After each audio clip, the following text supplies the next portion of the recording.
They say silence can heal. But this silence was killing him. The office lights flickered over the ruins of Ezekiel's career. A man once celebrated, now forgotten. He sat there, surrounded by the ghosts of productivity. Empty coffee mugs, wilting plants, the hum of a computer that no longer served him. The kind of silence that follows a storm when everything you've built lies in pieces. He stared at the framed photograph on his desk. His wife Sarah smiling. His children clutching his hands, their joy frozen in time. But that was then. Now the smile had faded. The warmth had gone. The picture looked like someone else's life. And as he stared, the words from a distant Sunday school echoed faintly in his mind. Son of man, can these bones live? Ezekiel 37:3. He closed his eyes. Not these ones, he whispered. Have you ever been there? When the dreams you prayed for, the job, the family, the purpose, suddenly crumble like dry dust in your hands? When the God you called on feels silent, and even your prayers echo back at you? That's where Ezekiel's story begins. Not the prophet of old Con, but a modern man in a modern valley. A valley not made of sand and bone, but of broken promises, fractured relationships, and faith gone cold. Hello and welcome, beloved family, to Heritage TV, Modern Scrolls, where timeless Bible truths walk the streets of today. Here we don't just read the word, we live it through story. I'm so glad you're here today. Before we dive in, tell me, where are you tuning in from? Drop it in the comments or chat. I love knowing where our family of listeners is joining from around the world. I'd love to know your story because it matters. If you've ever faced a season that felt like a valley of dry bones, a place where hope died and faith felt impossible, then this story is for you. Stay with us to the end because what begins in ruins will end in resurrection. And if you believe that God can still breathe life into what seems dead, go ahead and type in the comments. Breathe again. Now let's enter the valley. The air in Ezekiel's office was stale, like the aftermath of a funeral. Not the kind with flowers and tears, but the silent kind where something unseen had died long before anyone noticed. He used to lead this place, sharp suit, confident stride, every word dripping with authority. But that day his authority was packed in a brown envelope labeled severance, 20 years of loyalty, distilled into a polite letter and a handshake that felt colder than winter steel. He thought success would save him, that being the provider, the leader, the man with answers would mean something. But when the company cut him loose, it was as though the whole world whispered, "You were never really enough." He walked home that day slower than usual, the streets buzzing with life that didn't seem to notice him. He looked up at the skyscrapers, each one a monument to ambition, and for the first time he didn't feel inspired. He felt small, forgotten, dust. At home, the silence greeted him first. His wife Sarah sat at the table scrolling absently through her phone, their dinner untouched. Their children's laughter, once the heartbeat of their evenings, had been replaced by the faint murmur of the TV behind closed doors. "Lost your job?" she asked quietly. He nodded. No tears, no comfort, just silence. The silence lingered for weeks. Every conversation a minefield, every glance a reminder of what he'd lost. Not just a career, but the respect of the people he loved most. And in that silence, Ezekiel began to crumble. Have you ever felt like that? When it wasn't just your job that ended, but a whole chapter of your identity? When the people you love don't know what to say, and you don't know how to explain the ache inside your chest? If that's you, you're not alone. Even the strongest faith can fracture under the weight of disappointment. Their house used to be full of light. Movie nights, burnt popcorn, late-night jokes. But now it felt like a museum, where everything still stood, but the life inside had moved on. Sarah barely spoke. Ezekiel tried to fix things. Date nights, small gifts, empty promises that he'd find something new. But love built on exhaustion has little strength left to stand.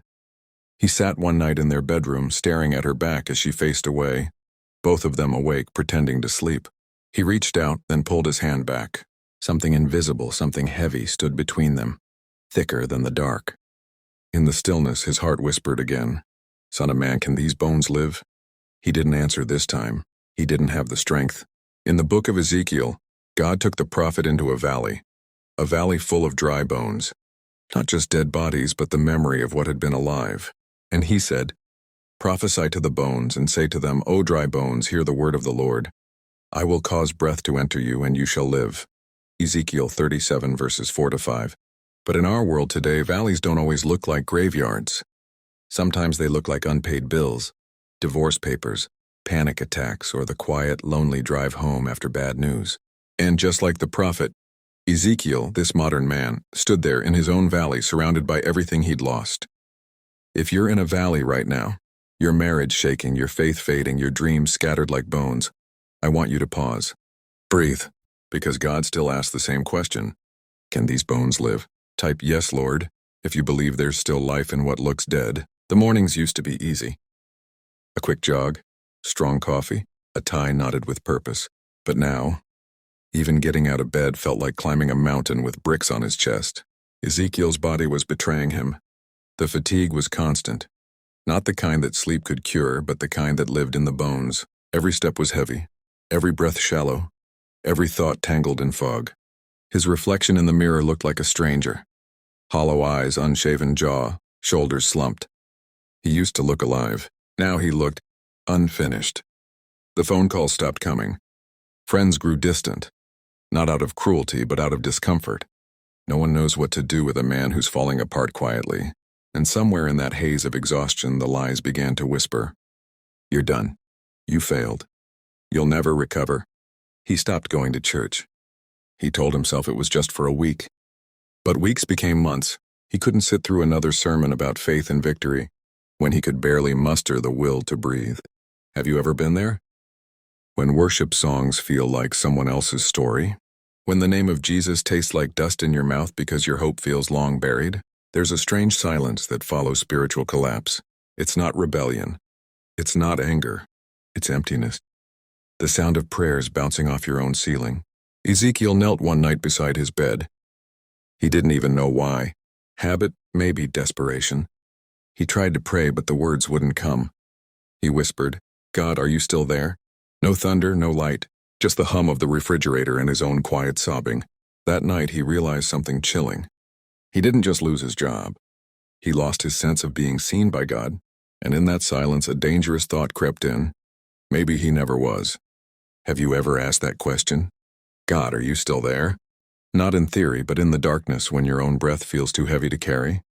Friend, you're not the only one who's asked it. Even Jesus, hanging on the cross, cried out, my God, why have you forsaken me? Matthew 27:46. If the Son of God could feel forsaken and still trust the Father, then so can you. Comment still holding on if you refuse to let go, even when you don't feel him. His wife Sarah used to be sunshine. Now she was a flicker, faint and fading. Their home felt less like a house and more like a waiting room. Two strangers waiting for a miracle that never came. She tried to reach him softly, gently, but he'd withdrawn into his cave of guilt. He couldn't face her eyes anymore. They reminded him of who he used to be. His children learned the silence too. They whispered now instead of laughing. The house echoed with what wasn't said: disappointment, confusion, grief. And Ezekiel would sit there at night, staring at the TV he wasn't watching, feeling the weight of everything he'd broken. He thought about calling his brother, his father, his pastor, but shame chained him to the chair. How do you explain a kind of emptiness that words can't carry? He began to withdraw, not just from people but from life itself. Days blurred into nights, nights into numbness. He was becoming the valley, dry, silent, dead. He used to think he could control outcomes. That hard work, good morals, and steady faith would build an unshakable life. But when everything fell apart, he realized control was the biggest illusion of all. Sometimes God allows what we depend on to fail, not to destroy us, but to reveal what we've been worshiping all along. Ezekiel had worshipped security. He had built an altar to his career, his pride, his stability. And when those idols fell, he mistook God's mercy for punishment, because sometimes the breaking is the blessing. If you've ever lost something that forced you to see yourself differently, if you've ever had God tear down what you thought you needed just to show you what you truly need, write in the comments, it hurt but it helped. Because that's what valleys do. They strip you down so you can finally breathe again. It was one of those nights when sleep wouldn't come. The city hummed outside his window, indifferent to his pain. He sat in the dark, staring at his own hand, the same hands that once built, created, held. Now they just trembled. And then, like a whisper in the wind, he remembered, prophesy to these bones. He said it out loud without thinking. The words hung in the air, ancient yet alive. Could he really speak life to what was dead? Could he really believe again? Something stirred deep inside him, small, almost invisible, but real. A flicker, a breath, a question. What if God hasn't left me? What if he's waiting for me to speak? That's how resurrection begins. Not with a shout, but a whisper that refuses to die. In Ezekiel 37, God doesn't start by fixing the bones. He starts by commanding the prophet to speak.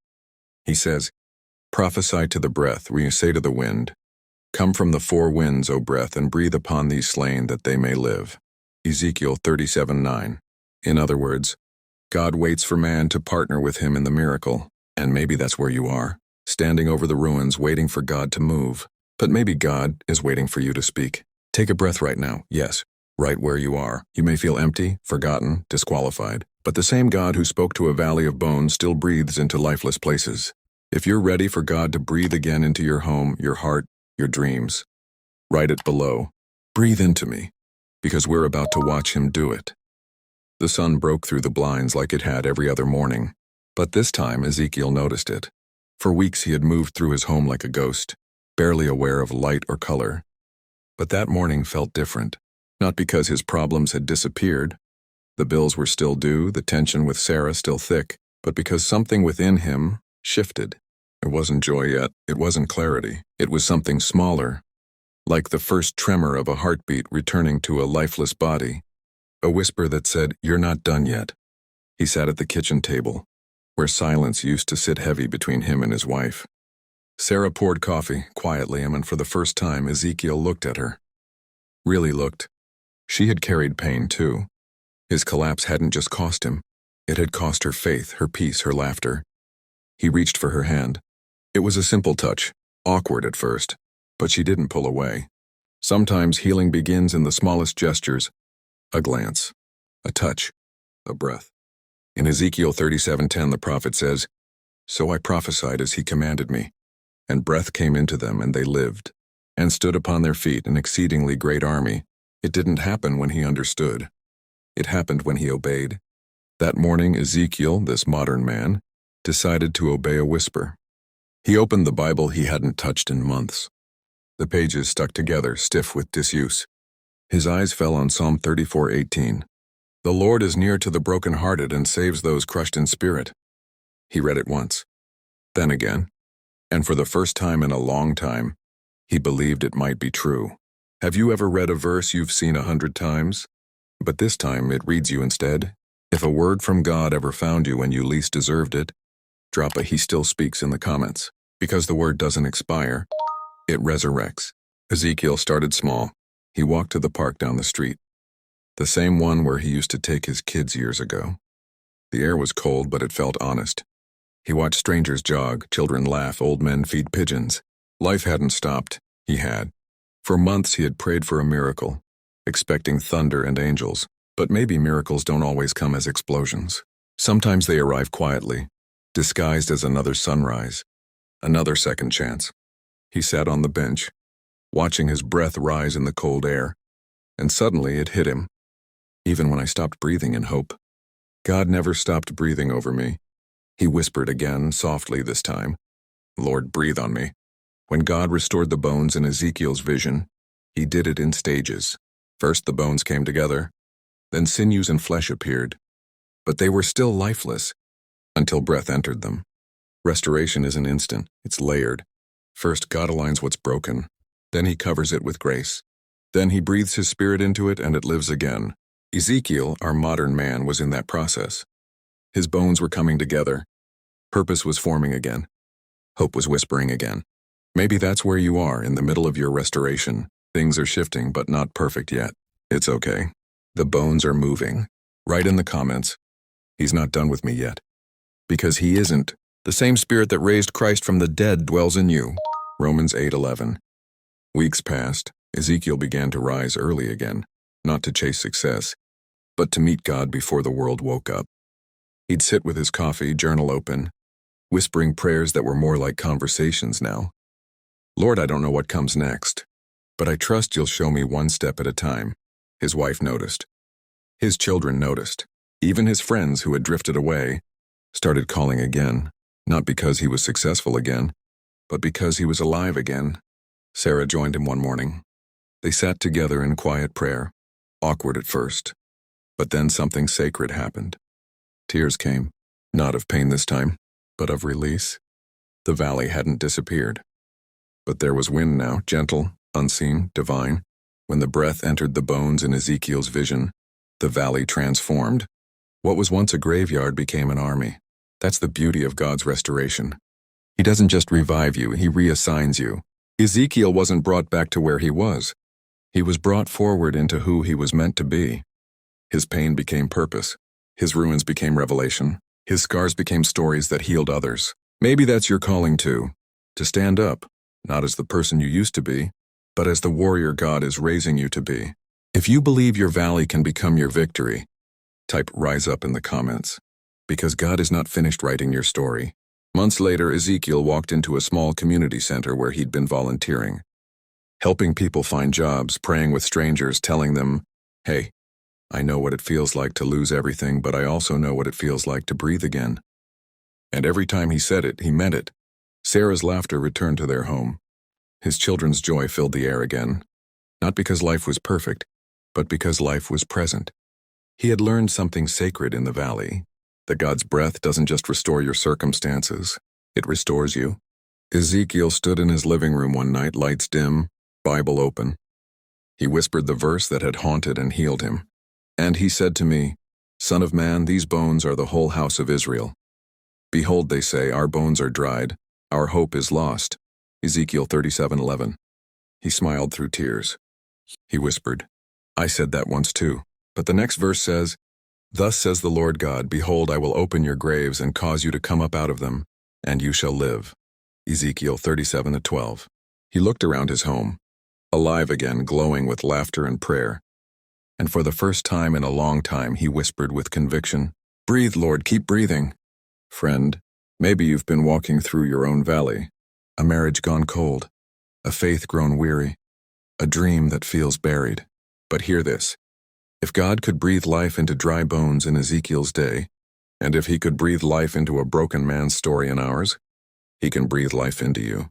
Whatever's dead in your life, your joy and your purpose, your peace, it's not too far gone.